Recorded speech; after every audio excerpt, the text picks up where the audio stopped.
ಯತೀಂದ್ರ ಸಿದ್ದರಾಮಯ್ಯ ಹೇಳಿದರೆ ನೆಕ್ಸ್ಟ್ ಉತ್ತರಾಧಿಕಾರಿ ಸತೀಶ್ ಜಾರಕಿಹೊಳಿ ಅವರು.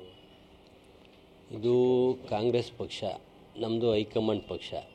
ಇದು ಮೈಸೂರು ರಾಜರ ಮನೆ ಅಲ್ಲ. ಇದು ಮೈಸೂರು ರಾಜಮನೆತನದಲ್ಲಿ ಏನಾಗ್ತದೆ, ಅವರಾದ್ಮೇಲೆ ಯಾರು ಇರ್ತಾರೆ, ಮಕ್ಕಳು, ತಂದೆ, ಹಿಂಗೆ ಈ ರೂಟು ಇರ್ತದೆ, ವಂಶ ಪಾರಂಪರ್ಯ. ಇದು ಆ ಥರ ವ್ಯವಸ್ಥೆ ಅಲ್ಲ.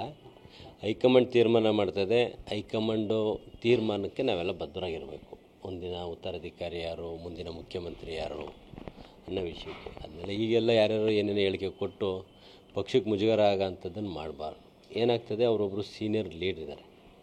ಯತೀಂದ್ರ ಸಿದ್ದರಾಮಯ್ಯರು ಒಂದು ಸರಿ MLA ಇದ್ದಾರೆ, ಒಂದು ಸರಿ MLC ಇದ್ದಾರೆ. ಅಂಥವ್ರು ಈ ರೀತಿ ಬಾಲಿಶ ಹೇಳಿಕೆಗಳು ಕೊಟ್ಟರೆ ಏನಾಗ್ತದೆ, ನಾಳೆ ದಿನ ನಾವು ಅವ್ರು ಫಾಲೋ ಮಾಡೋಕ್ಕಾಗ್ತದೆ. ನಾವು ಒಂದು ರೀತಿ ಕೊಡ್ತೀವಿ, ನಾನೊಂದು ಕೊಟ್ಟೆ ಅಂತ ಇನ್ನೊಬ್ರು ಒಂದು ಕೊಡ್ತಾರೆ. ಈ ಥರ ಎಲ್ಲರೂ ಒಂದೊಂದು ಹೇಳಿಕೆ ಕೊಟ್ಟರೆ ಪಕ್ಷಕ್ಕೆ ಡ್ಯಾಮೇಜ್ ಆಗ್ತದೆ. ಪಕ್ಷಕ್ಕೆ ಡ್ಯಾಮೇಜ್ ಆಗೋದು ಒಳ್ಳೆಯದಲ್ಲ. ಯಾಕೆಂದರೆ ತಮಗೆಲ್ಲ ಗೊತ್ತಿದೆ, ಈಗಾಗಲೇ ನಮ್ಮ DK ಶಿವಕುಮಾರ್ ಸಾಹೇಬರು ಹೇಳ್ತಾಯಿದ್ದಾರೆ 2028ಕ್ಕೂ ಕಾಂಗ್ರೆಸ್ ಅಧಿಕಾರಕ್ಕೆ ಬರುತ್ತೆ. ನಾವು ಆ ನಿಟ್ಟಿನ ಕಡೆ ಗಮನ ಕೊಡಬೇಕು. 2ನೇ ಬಾರಿ ನಾವು ಗೆಲ್ಲಬೇಕು, ಸರ್ಕಾರ ಬರಬೇಕು 28ಕ್ಕೆ, ಮತ್ತೆ ನಾವು ಕಾಂಗ್ರೆಸ್ ಮುಖ್ಯಮಂತ್ರಿ ಕಾಣಬೇಕು ಅನ್ನೋದ್ರ ಕಡೆ ನೋಡೋಕೆ ಬಿಟ್ಟರೆ ಸುಮ್ಮನೆ ಬಾಲಿಶ ಹೇಳಿಕೆಗಳು ಕೊಟ್ಟು ಗೊಂದಲ ಸೃಷ್ಟಿ ಮಾಡೋದು ಒಳ್ಳೆಯದಲ್ಲ.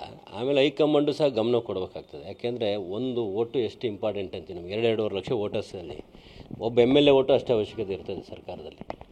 ಸುಮ್ಮನೆ ಇವ್ರು ಯಾರೋ ಒಂದು ಹೇಳಿಕೆ ಕೊಟ್ಟರು ಅಂತಲೇ ಸುಮ್ಮನಿರೋದು, ಮುಖ್ಯಮಂತ್ರಿ ಮಕ್ಕಳು ಅಥವಾ ಇನ್ನೊಬ್ಬರು ಅಂತೇಳಿ ನಾನೇ ಹೇಳಿಕೆ ಕೊಟ್ಟರೆ ನೋಟಿಸ್ ಕೊಡೋದು, ಇದ್ಯಾ ಧರ್ಮ? ನಾವು ಇಂಥವನ್ನೆಲ್ಲ ಒಪ್ಪೋದಿಲ್ಲ. ಹೈಕಮಾಂಡ್ ಈ ಕೂಡಲೇ ಇದಕ್ಕೆ ಏನು ಮಾತಾಡಬೇಕು, ಏನು ಕ್ರಮ ತಗೊಂಡ್ರೆ ಉತ್ತಮ.